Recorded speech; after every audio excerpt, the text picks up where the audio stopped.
Hello दोस्तों, आप सभी का स्वागत है हमारे channel loan and help advice पर।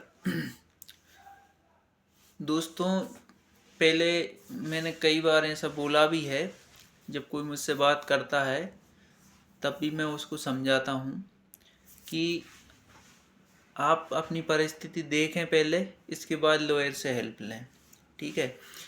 तो सबसे ज़्यादा तो क्या रहता है, कुछ लॉयर का जो रहता है वन टाइम चार्ज रहता है, मतलब एक बार में ही आपसे वो फीस ले लेंगे। इसके बाद आपसे फीस आगे नहीं लेते, और जब तक आपके लोन ख़त्म नहीं होंगे तब तक का एक कॉन्ट्रैक्ट टाइप का हो जाता है कि भाई हम सारा आपका जो भी मैटर रहेगा सॉर्ट आउट करेंगे। ठीक।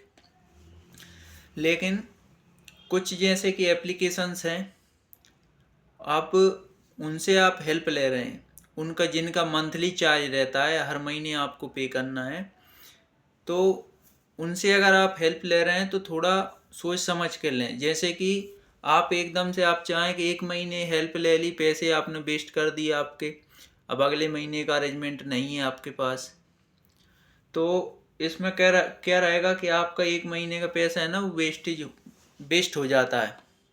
अब आपको क्या करना है, पहले ये चीज़ समझ लो कि आप लॉयर से हेल्प कितने समय के लिए लेना चाह रहे हैं। कुछ लोगों के लिए सेटलमेंट के लिए हेल्प लेते हैं, कुछ लोग लेते हैं एजेंट के लिए। तो अगर आप एजेंट के लिए हेल्प ले रहे हैं तो आप हेल्प ले लें दूसरे महीने से। जैसे इस महीने से आपने ईएमआई बाउंस की है, अब दूसरे महीने से ले सकते हैं आप, और या फिर तीसरे महीने से आप लॉयर की हेल्प लेंगे, क्योंकि तीसरे महीने से एजेंट आपको ज़्यादा परेशान करता है। ठीक है। तो तीसरे महीने से आप कब तक लेंगे, अगले 2-3 महीने के लिए। तो इसमें क्या होता है कि एजेंट जब तक ठंडा पड़ जाता है, और अब कुछ लोग सेटलमेंट के लिए ले रहे हैं, तब भी भाई साहब आपको पहले महीने से किसी भी लॉयर की हेल्प की ज़रूरत नहीं पड़ती, क्योंकि ना तो पहले महीने में आप पे आर्बिट्रेशन का नोटिस आएगा, ना आपके ऊपर कोई केस होता है, और ना ही एजेंट की विजिट होती है। बस जो ये छोटी मोटी एप्लीकेशंस हैं जिनके द्वारा लोन आप ले लेते हो, उनके एजेंट आने लगते हैं कभी कभी, पहले महीने से विजिट चालू करवा देते हैं वो लोग। ठीक है। क्योंकि उनके तो एजेंट आए हैं, अब वो उनकी उनके बैंक से एनबीएफसी की जो कंपनी जो भी हो, उनका बंदा है, वो सभी बदतमीज होते हैं उनके। तो आप अगर लॉयर से हेल्प ले रहे हैं तो इतने टाइम लें, जो आपने जो चीज़ सोची हुई है कि मुझे सेटलमेंट के लिए लेना है कि एजेंट के लिए लेना। देखिए, सेटलमेंट के लिए अगर आपने लिया है हेल्प, तो उसके लिए आपको 4-6 महीने की आप मान के चलिए कि आपको लेना पड़ेगी मदद, नहीं तो आप बिल्कुल ना लें हेल्प। क्योंकि एनपी होने के बाद ऑटोमेटिकली जो है आपके पास सेटलमेंट के ऑफ़र आना स्टार्ट हो जाते हैं।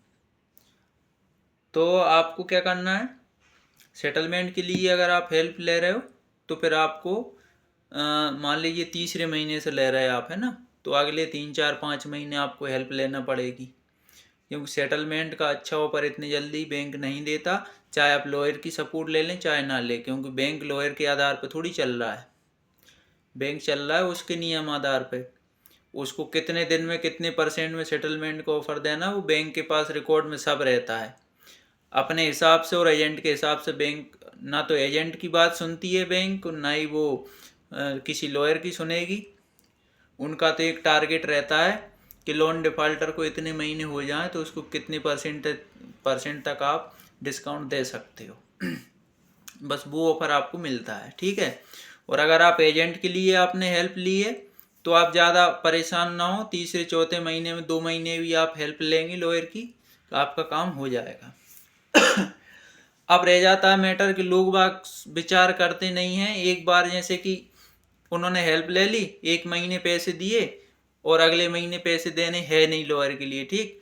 तो उस बंदे को लॉयर की हेल्प लेने की ज़रूरत नहीं है, क्योंकि जो भी 10-20 हज़ार जो हाथ में है वो भी उसका ख़त्म कर रहा है अपना। क्योंकि अब इसमें एक चीज़ और है कि जो लॉयर एप्लीकेशंस की आप हेल्प लेते हो तो उनका होता है एक एग्रीमेंट। अब एग्रीमेंट होता है तो बहुत सी लोगों को एक डर सताता है कि इनसे भी हमने एग्रीमेंट किया है, अगर हम इनसे केस ड्रॉप करते हैं, आगे केस इनको नहीं देते हैं, तो ऐसा तो नहीं है हमारे ऊपर कोई एक्शन लेने लगेंगे। तो ऐसा नहीं होता है। आपने उनसे कर्ज थोड़ी लिया है, एक एग्रीमेंट ही तो किया है। अब आपके पास पैसा नहीं है तो वो भी फ्री में तो हेल्प वो आपकी करेंगे नहीं, वो खुद ही आपका केस छोड़ देंगे, है ना। और कभी कभी ऐसी एप्लीकेशन है जो अच्छी एप्लीकेशन है, वो तो ठीक है।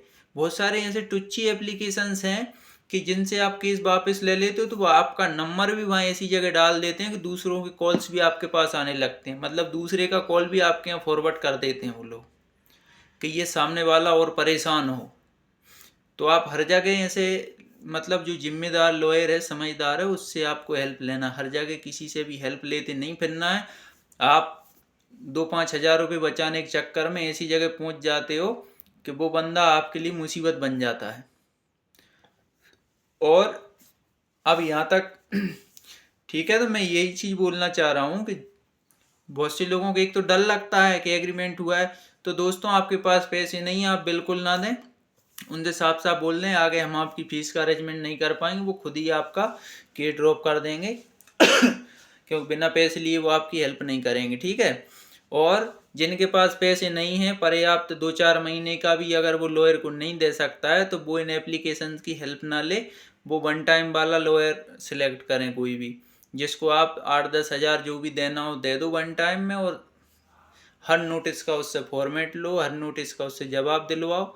और कुछ भी अगर केस होता है, आर्बिट्रेशन होता है, तब भी उससे पहले ही आप ये टर्म्स एंड कंडीशन आपकी रखो कि आपको वहीं तक हमारा सपोर्ट करना पड़ेगा, हम आपको आगे 1 रुपया नहीं दे पाएंगे।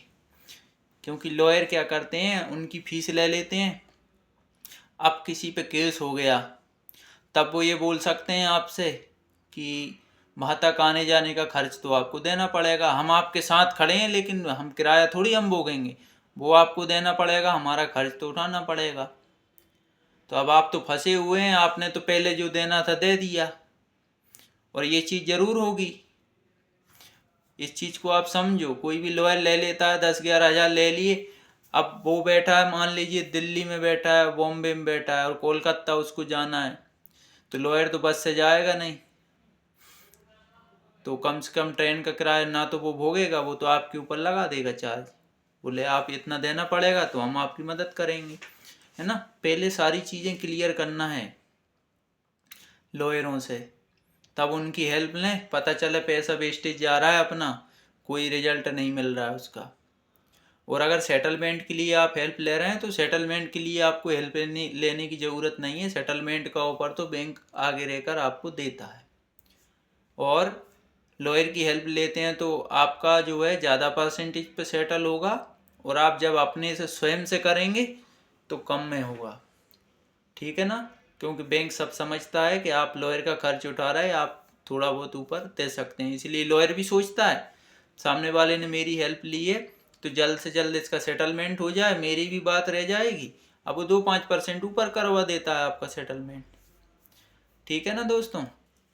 पैसे नहीं है आपके पास तो आप एप्लीकेशन के थ्रू आप लॉयर से हेल्प ना लें, फिर आप जाएंगे सिंगल 1 टाइम पेमेंट वाले लॉयर के पास, उससे भी बाकायदा एग्रीमेंट करेंगे, तब जाके आप उसकी हेल्प लेंगे। और कुछ आपको समझ ना हो तो व्हाट्सएप पे मैसेज कर सकते हैं, मैं आपको लॉयर सजेस्ट कर दूंगा।